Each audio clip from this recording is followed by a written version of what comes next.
Welcome back, everyone. By the end of today's lesson, you'll be able to say, I can cite the sources that I've used by creating a list of references.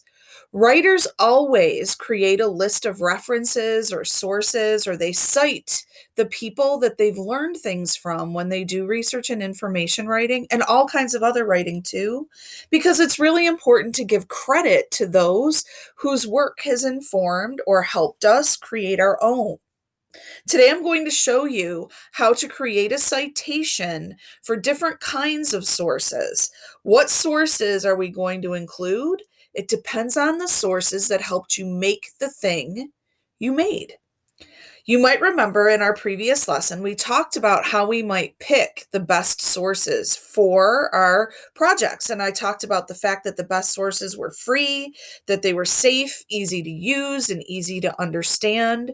Most importantly, I wanted you to pick sources that would help you answer your driving question. Mine was, how might I create beautiful hand lettering? I wanted to know what it was and why it mattered and who did it and when and where as well.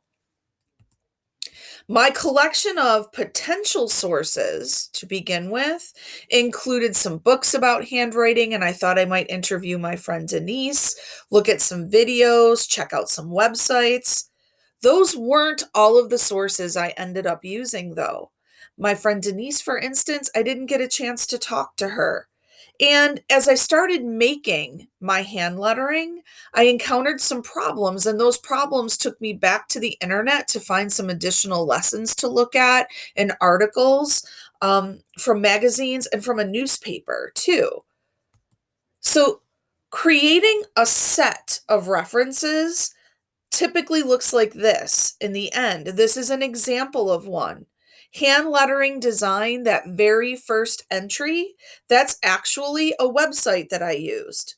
You'll notice that that entry looks a little bit different than the second one. How to hand letter in brackets, that's actually a YouTube video. You'll notice how that entry looks a little bit different than the first one and the third one. Hand lettering for relaxation is a book by an author whose last name is Latta. L. Simons had an article in the Buffalo News called Hand Lettering Basics. And also, if you look underneath that entry, there is also an article in Craft Magazine, perhaps. Lastly, M. Wells wrote another book, and that book is called Hand Lettering, an Interactive Guide to the Art and Drawing of Letters. You'll notice how the M. Wells entry is similar to the A. Latta entry. That's because both of those are books. Each kind of source that you cite will be framed in a little bit of a different way depending on the information that you're using and the order that we put it in. My first tip to you is not to try to create an entire list of references that looks like this, but instead try to create a citation for each source one at a time by focusing on the type of source that it is. For example, this is how we cite a book. We use the last name of the author, first initial, year of publication, the title in italics, the city and the state that the publishing company is in, and then the name of the publishing company. You'll notice the punctuation is really important as well. Last name of author, comma, first initial, period. The year of publication goes in parentheses. The title of the is put in italics. City, comma, state, colon, name of publishing company, period. If you look at my examples, you'll also notice that the titles are in italics, but only the first letter of the title is capitalized. And I've skipped some lines between them so that you can see how they are different. Citing a book looks a little bit different than citing a newspaper article. Here we have the last name of the author, comma, first initial, period.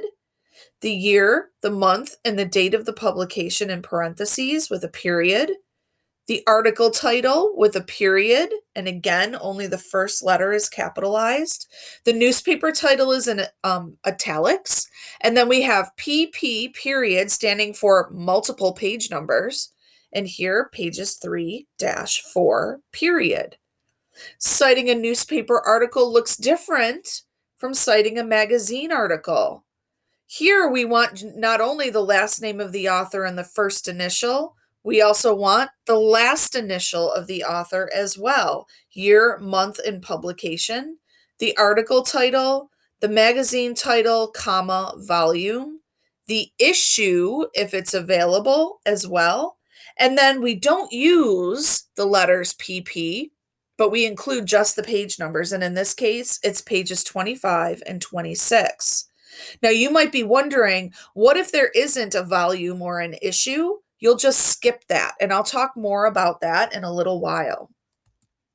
Citing a website looks different from these other sources as well. You want to start with the name of the website, period, the date of publication, and then the words retrieved from, so we know that you got it from an actual web link, and you put the whole web link inside of the citation. You're going to notice something interesting here, everybody. If you look in my example, you'll see that where I'm supposed to put the date of publication, instead of a date, I have the letters N period, D period. And that's because there was no date of publication that I could find on the website. So if you can find a date of publication, include it. If you cannot, just put the letters N period, D period. That looks different than citing a video. I used a YouTube video called How to Hand Letter. I did not have the last name or the first initial of the uploader for my example or the middle initial. All I had was their screen name. Their business name is How to Hand Letter. That's what I'm putting in the brackets. Brackets are a little bit different than parentheses. We usually create parentheses by using the shift key and using the numbers 9 and 0 on our keyboard. Brackets are actually found one row below the number line on your keyboard toward the right, and you don't need to use the shift key in order to find them. How to Hand Letter is the screen name of this particular creator. I have the year, month, and day, the title of the video, and then we also have in brackets the statement that this is a video, the name of the website, and the actual URL or web link.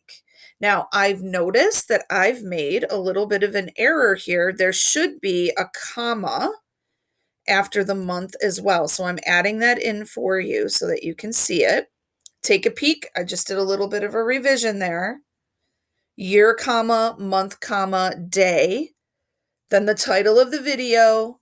In brackets, just put the word video so we know that's what it is. The name of the website, and then the URL.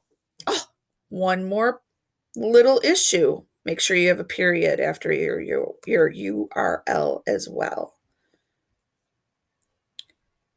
This looks a little bit different than the other sources that we used. So each source is cited in a different way. And here's one of my big tips. Before you try to create a whole list of sources, what you should do is make a citation for each one at a time, and only focus on the resources that you actually used to make your thing. If you didn't rely on something, you don't have to cite it. When you're ready to create your list, put the sources in alphabetical order. Just use the first letter of each source's citation.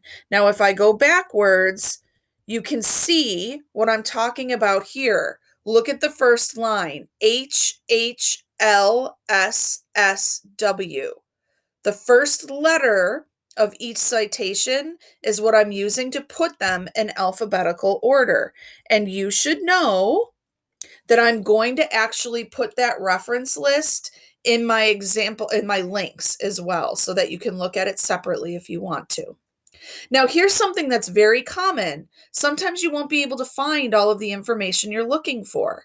If you can't find all of the information for a source, just document what you can. And when you write the citation, just skip that piece in the line. Move on to the next piece that you do have. Take a look at slide 7 for me. That's an example of this. If you take a look here, and I talked about it before, whoops, sorry. I don't have the uploader's first name, last name, first initial, or middle initial. All I have is the screen name. So I've just skipped that in this citation, and that's perfectly appropriate. One of the other things that people sometimes struggle with is they're not really sure how to indent the second line when they're citing their sources and putting their reference table together. So I'm going to show you how to do that. Here, I've created my reference table, but you're going to see that the second line isn't indented yet. I'm going to put my cursor at the beginning of the second line, and I'm going to hit the Enter key first. That breaks the line from the top line. Then I'm going to hit backspace, and I'm going to tab in. You can also click 5 spaces on your space bar if you wish.